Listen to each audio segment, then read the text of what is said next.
Here we have a GPX-4500, belongs to Vin Johnson. Serial number B10073337. It is a Minelab GPX-4500. And Vin keeps telling me it finds hot rocks, it won't find gold, and all sorts of other very strange things that he hasn't found gold for a certain amount of time with the detector. It's probably more than likely the goldfield's depleted and he's blaming the detector. But anyway, he sent this detector back to us. I think it's probably on its fourth time now, but it came in with a completely different fault, and the fault was that the function select switch here wasn't working. Now, the function select switch was jammed and you couldn't alter the display. If you have a look at the function select switch where it connects into a little daughter board here, and the daughter board controls the functions from that. Now, when we do these detectors up and modify them, we do not even touch this part of the circuit. We have no reason to. So the fault with this encoder here was a natural failure through use or something, or even dust getting into it. Anyway, he sent it here basically implying that it's our fault, but it isn't. It's like saying that the guy worked on my motor but the gearbox blew up and it's his fault. No, it's not. So anyway, we fixed this rotary encoder here by putting some electronic cleaning solvent on it, and the problem went away. I haven't been able to reproduce it, so as far as I'm concerned it's fixed. Could be dust from manufacture, who knows. Anyway, let's just test out his detector and we can explain that it's working perfectly. Considering we've done probably over 1,000 of these detectors, and this is the only problem one. But anyway, here we go. We'll turn it on. I'll hold the switch down to put it into factory reset mode.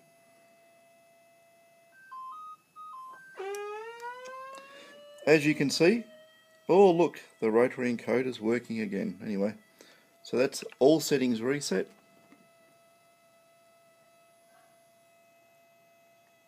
And now the detector is reset. Now, we have on the front end of this detector, I'll put some light on it so I can see. It's in deep mode, it's in mono, it's in tracking, and cancel.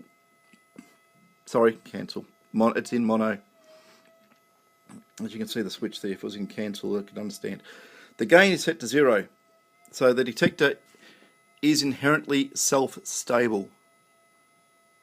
It's a very, very slight amount of noise coming through the detector through interference, which is normal.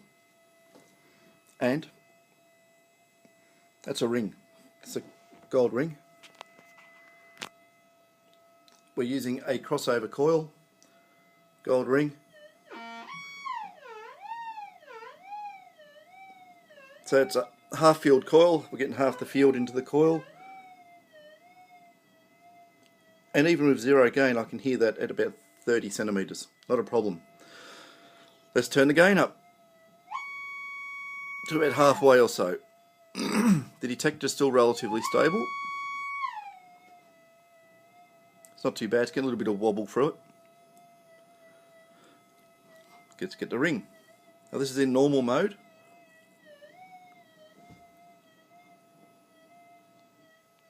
Oh God, there we go.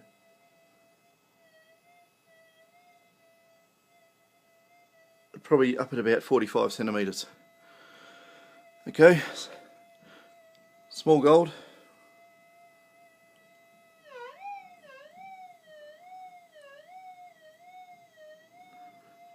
It's doing exceptionally well to pick that piece of small gold up. Okay, hot rocks. This is the biggest tub of Kalgoorlie hot rocks in the top and pure ironstone granules from Stall in the bottom. It's the hottest of the hot. If a detector can get rid of this, it's doing exceptionally well. Anyway, let's see what happens. As you can tell, the initial first response is it's a metallic target. which I wouldn't be at all surprised. So let's flick it the detector from fixed into tracking, and quickly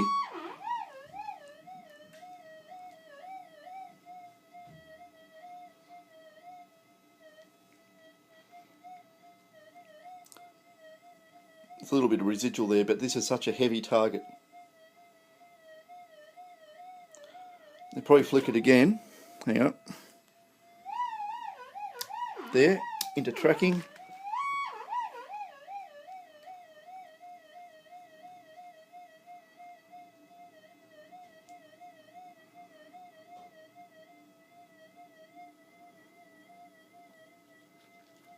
Basically tracked it out. And of course, small gold, ring. Now, we're in normal mode, deep. There's nothing special. This detector works fine. You know, it's like it's hot rock by itself.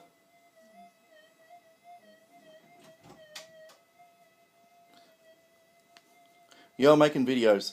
I'm videoing. Hot rock. There. Detector's quiet. Gold ring. Okay, so it's probably mucked around the set point of the detector on the ground balance, which it has, which I expect it to track. Just flick, wrong button. Fixed, tracking.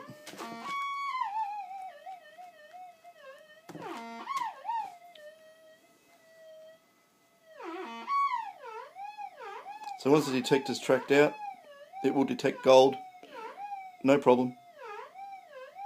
As you can see, up at about 30, 40 centimetres, something like that. There you go. So Vin, whatever's wrong with your detector from this time onwards, it's either self-inflicted, you're not setting it up properly, you got faulty coils, or it could be a number of other things. It is nothing to do with the detector. Absolutely nothing. So here we go, look. Interference coming in. And it'll drift out.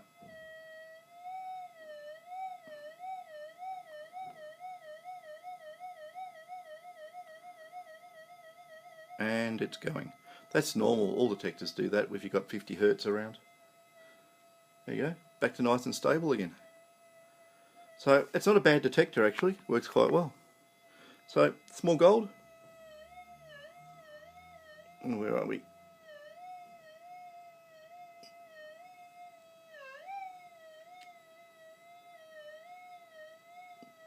You can detect that small gold with a great whopping pile of the hottest rocks you could ever get. If you actually look at this stuff, if I had a magnet here and stuck it in, I mean, that is pure iron. All these are basically pure iron balls. So it can actually track that out. It doesn't pick up hot rocks. The only reason it would pick up a hot rock was if it wasn't ground balanced properly in the first place. Here we go, banded hindstone. Nasty stuff. Let's see. Okay, let's flick it from fixed into tracking.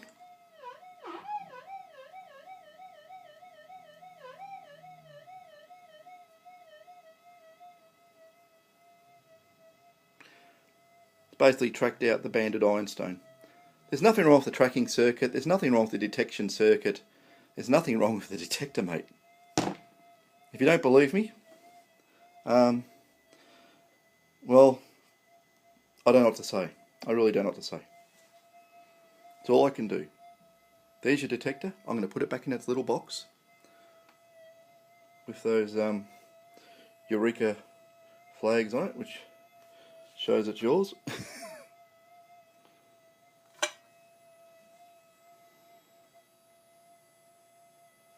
Let's prove it. Is this detector working? Touching the input wires.